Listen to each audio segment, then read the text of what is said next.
कांग्रेस सांसद शक्ति सिंह गोहिल पटना पहुंचे।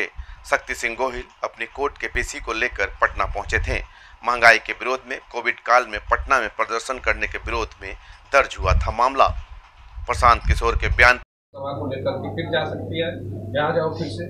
देखिए, बीजेपी को जब ज़रूरत होती है तो वो सब कुछ कर सकती है, ये संभावना ज़रूर रहती है। पर कहते हैं ना, आप किसी को एक बार ठग सकते हो, बार बार किसी को ठगना वो मुमकिन नहीं होता है। तो बीजेपी लाख कोशिश करे, जो एक बार इनको पहचान चुके हैं उन बहुरूपिये को दोबारा किसी को ठगने का मौका नहीं मिलता है। नए अध्यक्ष मिले हैं कांग्रेस को, खुशियां भी मनाई जा रही हैं। बीजेपी कह रही है कि भले ही खड़गे जी स्वतंत्र रूप से अध्यक्ष नए बने हो परिवार के अलावा, लेकिन कमान जो है वो गांधी परिवार में ही रहेगी, ये सिर्फ मुखौटा के रूप में रहेगी। देखिए, सबसे पहली बात तो ये है कि पूरे देश में कांग्रेस एक ही ऐसी पार्टी है कि जिसके पास एक इंडिपेंडेंट इलेक्शन अथॉरिटी है। आप बता दो मुझे, ये जेपी नड्डा जी का चुनाव कब हुआ था? उनके वोटर कौन थे? उनका नॉमिनेशन कब हुआ? उनका नोटिफिकेशन कब हुआ? कांग्रेस पार्टी के पास एक निष्पक्ष इंडिपेंडेंट इलेक्शन अथॉरिटी है। जैसे हमारे वहाँ इलेक्शन कमीशन में एक शेषान जी आए थे और उन्होंने जैसे स्ट्रिक्ट और इंडिपेंडेंट चुनाव करवाया, हमारे वहाँ भी इस चुनाव में एक शेषान थे। हालांकि इसके बड़े लंबे बाल थे, टकले नहीं थे। वो मधुसूदन मिस्त्री जी ने जो चुनाव करवाया निष्पक्ष, आपके इस कैमरे को, आज देश का लोकतंत्र का चुनाव होता है, वहाँ एक चैनल के कैमरे को अंदर खड़ा रहने नहीं दिया जाता। हमारे चुनाव में जहाँ वोटिंग होती थी, वहाँ अगर चैनल के कैमरे भी अंदर रहना चाहते थे, उनको हमने छूट दी थी कि आइए, हमारे यहाँ कोई गड़बड़ नहीं है, निष्पक्ष चुनाव हुआ। और दोनों कैंडिडेट ने इस बात पे विश्वास, पूरा विश्वास जाहिर किया कि चुनाव में कोई गड़बड़ी नहीं, कोई धांधली नहीं। कौन तय करता है? इस तय करने का अधिकार होता है हमारे प्रदेश डेलीगेट को। 9000 प्लस डेलीगेट्स हैं।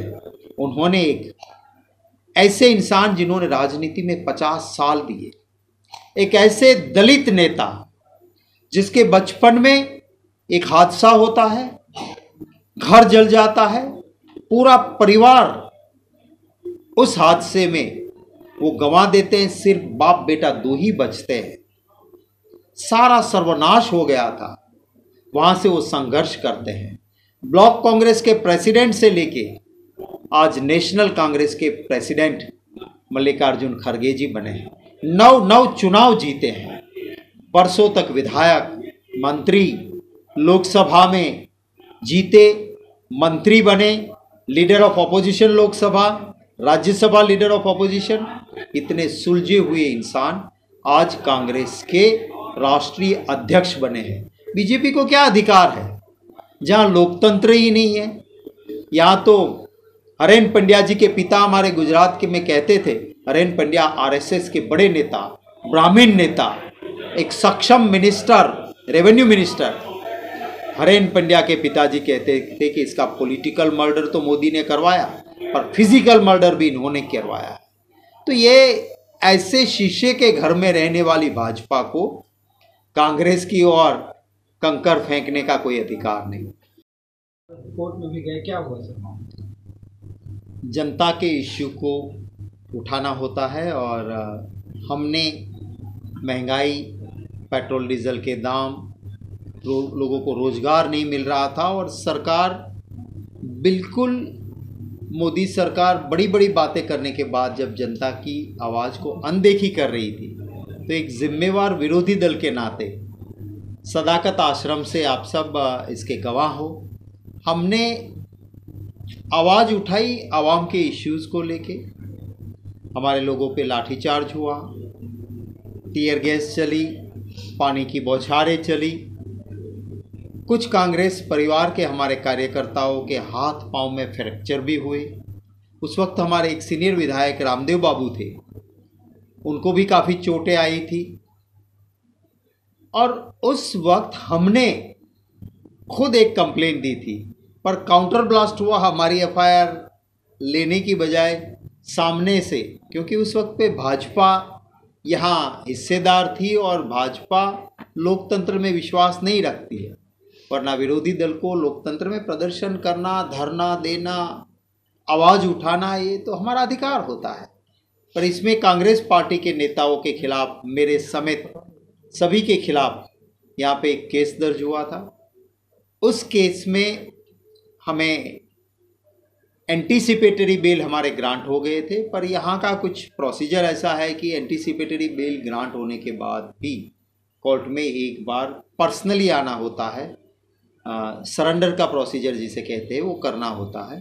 तो आज सभी नेताओं ने मेरे साथ, हमारे प्रदेश कांग्रेस कमेटी के अध्यक्ष मदन मोहन झा जी, अखिलेश सिंह जी, प्रेमचंद मिश्रा जी और अराउंड 16 लोगों का जिनका नाम था, सब पेश हुए थे और तो एक नॉर्मल प्रोसीजर होती है वो ख़त्म की।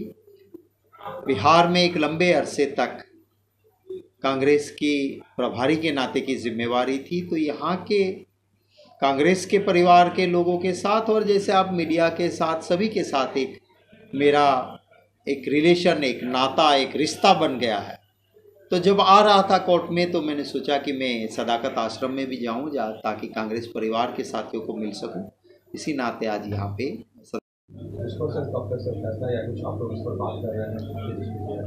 देखिए, हमारे वहाँ एक सिस्टम होता है और सिस्टम में जिनकी जिम्मेवारी होती है वही इसके ऊपर बयान दे, वो ठीक रहता है। मैं नेशनल स्पोक्स पर्सन भी हूँ, मैं दिल्ली का प्रभारी हूँ, तो इसके नाते मैं वहाँ की कोई बात है वो करूँ वो ठीक रहेगा।